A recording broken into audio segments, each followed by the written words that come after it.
Halo semuanya, perkenalkan kami dari kelompok 6 Psikologi Industri yang beranggotakan Andika Fajar, Deva Putra, Anbela Yoselina, dan Nurisma Handayani. Di sini kami akan memaparkan mengenai manajemen risiko psikososial pada petani.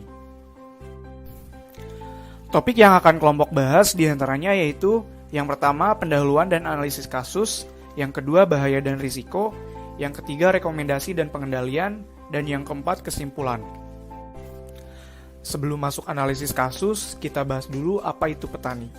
Petani merupakan tenaga kerja informal dengan kelompok kerja terbesar di Indonesia yang mana bekerja dalam sebuah wilayah terbuka. Menurut Undang-Undang Republik Indonesia Nomor 19 Tahun 2013, petani adalah warga negara Indonesia perseorangan atau beserta keluarganya yang melakukan usaha tani di bidang tanaman pangan, hortikultura, perkebunan, dan peternakan. Petani memiliki masalah psikologis dan gangguan jiwa. Menurut beberapa hasil penelitian, masalah psikologis dan gangguan jiwa yang ditemukan pada populasi petani yaitu depresi, di mana skor untuk stres dan depresi lebih tinggi dan resiliensi yang rendah. Lalu berdasarkan hasil penelitian Torsk dan kawan-kawan menyebutkan bahwa petani memiliki gejala depresi lebih tinggi dan gejala ansietas tingkat sedang dibandingkan dengan kelompok pekerjaan lain. Pada kesempatan kali ini, kelompok akan membahas kasus dari sebuah artikel yang berjudul "Diduga gagal panen, petani di Lamongan ditemukan tewas gantung diri". Selanjutnya adalah analisis kasus. Nah, apa sih yang terjadi? Seorang petani ditemukan bunuh diri karena mengalami tekanan psikologis berupa depresi. Kasus ini terjadi pada tanggal 31 Januari 2021 di Lamongan, Jawa Timur.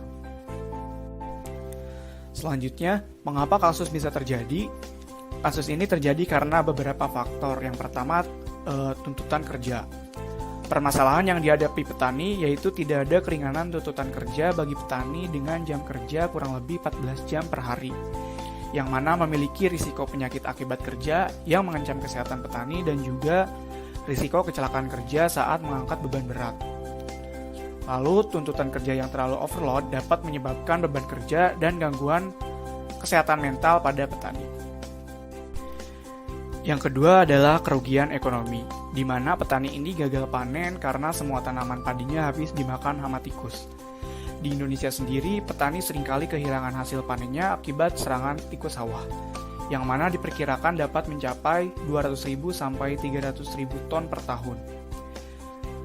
Tikus sawah merupakan hama padi utama di Indonesia, di mana kerusakan yang ditimbulkan cukup luas dan hampir terjadi pada setiap musim. Tikus menyerang semua stadium tanaman padi, baik itu vegetatif maupun generatif, sehingga menyebabkan kerugian ekonomi.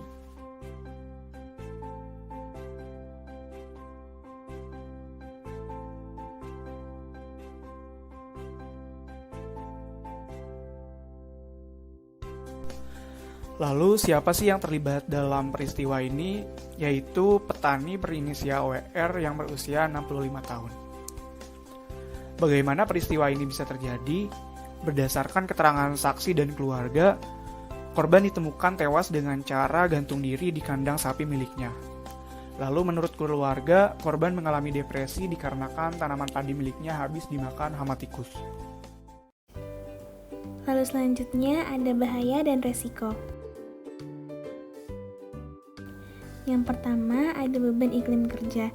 Dilihat dari pekerjaan petani yang selalu berhadapan langsung dengan sinar matahari, akan menjadi risiko terpaparnya heat stress. Lalu yang kedua, bahaya ergonomi. Kebanyakan petani melakukan pekerjaan dengan membungkuk atau posisi yang tidak sesuai postur tubuh, sehingga dapat menyebabkan repetitive strain injuries. Lalu yang ketiga, bahaya kimia. Seringnya terpapar pestisida dapat menyebabkan keracunan. Dan yang terakhir, bahaya psikososial. Kemungkinan terjadinya kegagalan panen dapat menyebabkan stres pada petani. Selanjutnya, kita masuk ke subbab yang ketiga, yaitu rekomendasi dan pengendalian. Rekomendasi terhadap petani, yang pertama, melakukan pendekatan secara psikologis psikososial, fisik, spiritual, dan lingkungan. Seperti yang pertama, melakukan pendekatan diri untuk menghargai usaha diri sendiri. Yang kedua, dapat menentukan tindakan dan strategi baru dalam mengatasi stres.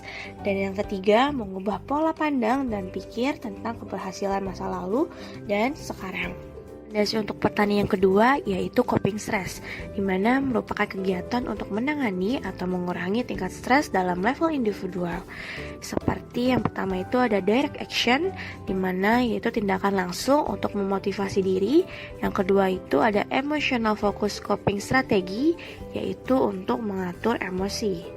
Rekomendasi yang ketiga untuk petani yaitu meningkatkan kemampuan dalam melakukan manajemen stres, karena kegiatan ini tuh dapat menurunkan angka kesakitan baik mental ataupun fisik dan juga meningkatkan kesejahteraan petani.